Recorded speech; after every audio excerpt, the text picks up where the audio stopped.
Hello guys, welcome to my box blue minion box. வீட்டுக்கு ஒரு sofa வாங்கியிருந்தேன்.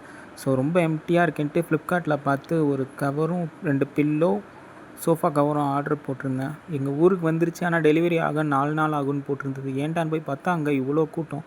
சரி, இதெல்லாம் சரிப்பட்டு வராது, நம்மளே வாங்கிட்டு வந்து அன்பாக்ஸ் பண்ண ஆரம்பிச்சிட்டேன்.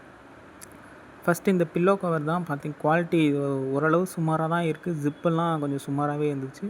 ஸோ அடுத்தது அந்த சோஃபா கவர் பார்த்துட்டு இருந்தேன். அது ரொம்பவே சூப்பராக இருந்தது. குவாலிட்டி 250 ருபீஸ்க்கு இது ரொம்பவே ஒர்த்தாக இருந்தது. சோஃபாவில் போடவும் ரொம்பவே சூப்பராக இருந்துச்சு இந்த சோஃபா கவர். இந்த கலருக்கும் அதுக்கும் நீங்களே பாருங்கள். அடுத்தது பார்த்திங்கன்னா இந்த தலைவாணி தான் வந்தது. ஆல்ரெடி யாரோ ஓப்பன் பண்ணி ரிட்டன் போட்ட ப்ராடக்ட் தான் வந்திருக்கு போல். சரி, ஓகே, ப்ராடக்ட் நல்லா இருந்தால் வச்சு போனால் ரிட்டன் போட்டுடலான்னு பார்த்தேன். ஆனால் உண்மையை சொன்னேன், ப்ராடக்ட் வேறு லெவலில் இருந்ததுங்க. நானே இம்ப்ரெஸ் ஆகிட்டேன். ஸோ மொத்தமாக இது 2 போட்டு முடிச்சதுக்கப்புறம் எப்படி இருக்குன்னு நீங்களே பாருங்கள்.